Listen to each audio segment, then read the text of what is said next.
Bonjour, Monsieur Renan de Thiers, si vous me reconnaissez. Comment fais-tu? Voilà, ça fait plaisir de vous voir. Et salut M. Chassagne, que je connais bien sûr. Et également son épouse. C'est même pas que t'es là. Bonjour, ça va? À peu près, comme Dieu. Depuis maintenant 2 ans, un peu partout sur notre continent, sont célébrées les commémorations d'un conflit que les survivants baptisèrent la Grande Guerre. Sur les 28 nations que compte aujourd'hui l'Union européenne, seules l'Espagne et la Suède furent épargnées. Dans la mémoire française, l'année 1916 reste comme une année terrible, une année sanglante, mais aussi une année où la France recommença à croire en ses forces et en elle-même. L'attaque allemande lancée sur Verdun devait saigner l'armée française. Elle le fera. Mais entre le 21 février et le 19 décembre 1916, leur bataillon de chasseurs et leur régiment d'infanterie pilonnés, dispersés sous des feux d'artillerie nourris, les officiers croiront 10 fois, 100 fois, 1000 fois la bataille définitivement perdue et 10 fois, 100 fois, 1000 fois des soldats français miraculeusement rescapés se relèveront pour arrêter l'avancée ennemie et une relève arrivera pour reconquérir le terrain abandonné la veille. Le 15 mars, c'est dans une de ces contre-attaques menées sur le bois des Corbeaux par le 16e régiment d'infanterie que tombe, au milieu de ses camarades, Antoine Brugière, natif du bourg de Saint-Baudel-Chastel et cultivateur en Normandie. Bien d'autres enfants d'ici périront avant que la guerre ne prenne fin, notamment lors de la bataille de la Somme. Comme nous en avons l'habitude, nous nous retrouverons dans 3 mois, lors du jour du souvenir, pour évoquer leur mémoire. Stratégiquement, militairement, Verdun fut un succès pour la France. Et cette bataille et cette guerre furent-elles vraiment gagnées par quelqu'un? Malheureusement, la manière dont la der des der prit fin ne portait pas en elle les ferments de la réconciliation et les germes des conflits à venir. Pouvons-nous, de ces tragiques épisodes, tirer quelques leçons? Sans doute. Mais est-il dans la façon de l'homme d'apprendre des leçons que l'histoire lui donne? Depuis de trop longs mois, nous sommes obligés de réapprendre à vivre avec le deuil collectif et les minutes de silence succèdent aux marches blanches. Pour autant, les jours que nous vivons sont-ils plus sombres que ceux des poilus de 1916, que ceux des Espagnols d'août 1936, républicains massacrés par les franquistes à Badajoz, ou religieux émasculés et religieuses violées à Brabasco? Sont-ils plus inquiétants que ceux des Tchécoslovaques ou des Polonais, abandonnés 2 ans plus tard par l'Angleterre à la France, à Hitler et aux nazis?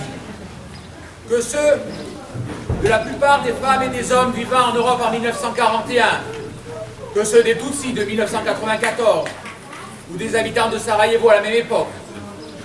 Sont-ils plus terribles que ceux vécus par les ouvriers mineurs de Courrières en 1906?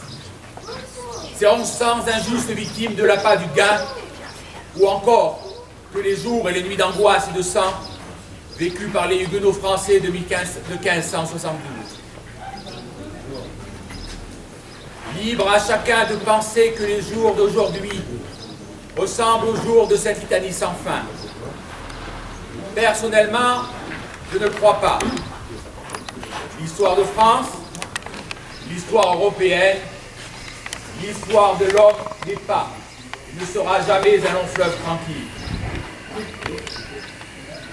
Il y a quelque chose de déraisonnable à vous dire cela. Mais, comme les rescapés de Verdun après chaque pilonnage d'artillerie, nous devons nous relever, puisque nous ne sommes pas morts.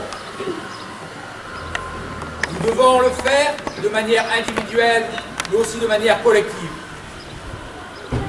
Parmi vous se trouvent des femmes et des hommes enracinés dans cette terre depuis des générations, et dont on peut lire l'identité de parents, plus ou moins proches, inscrits sur ce monument aux morts. D'autres ont choisi, plus récemment, de s'enraciner dans notre terre commune. Ensemble, nous devons essayer de continuer notre descente de ce fleuve si peu tranquille.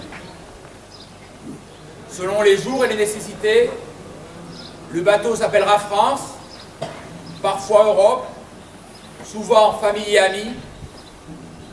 Quelquefois, il ne s'agira que d'une fragile barque nommée Saint-Bonnet-le-Chastel, dont vous m'avez confié la barre.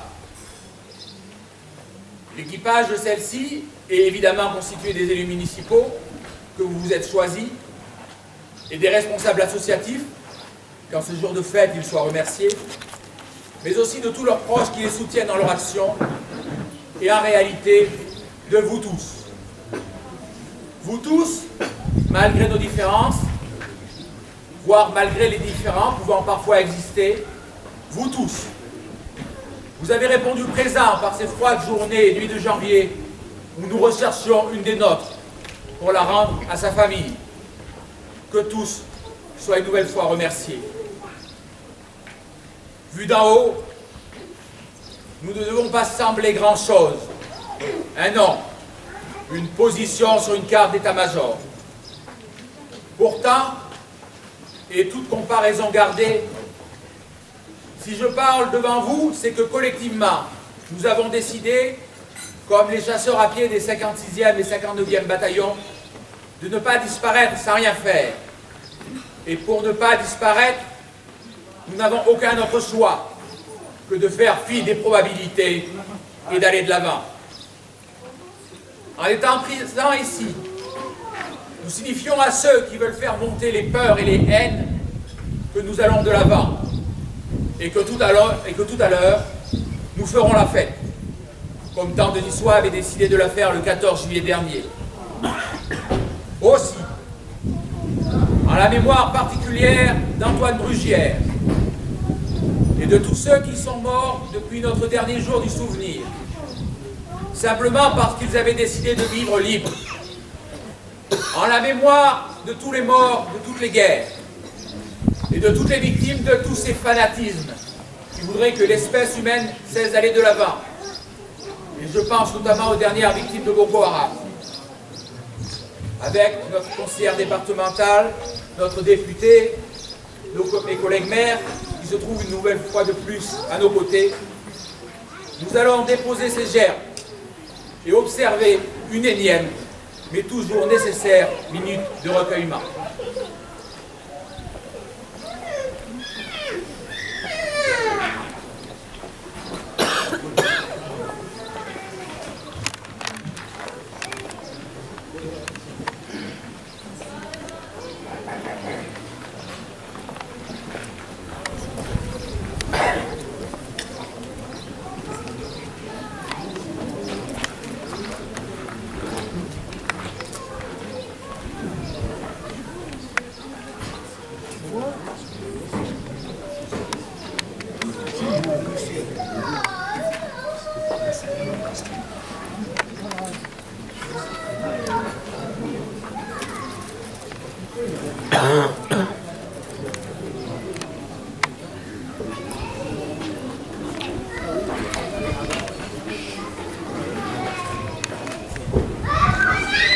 Aux morts.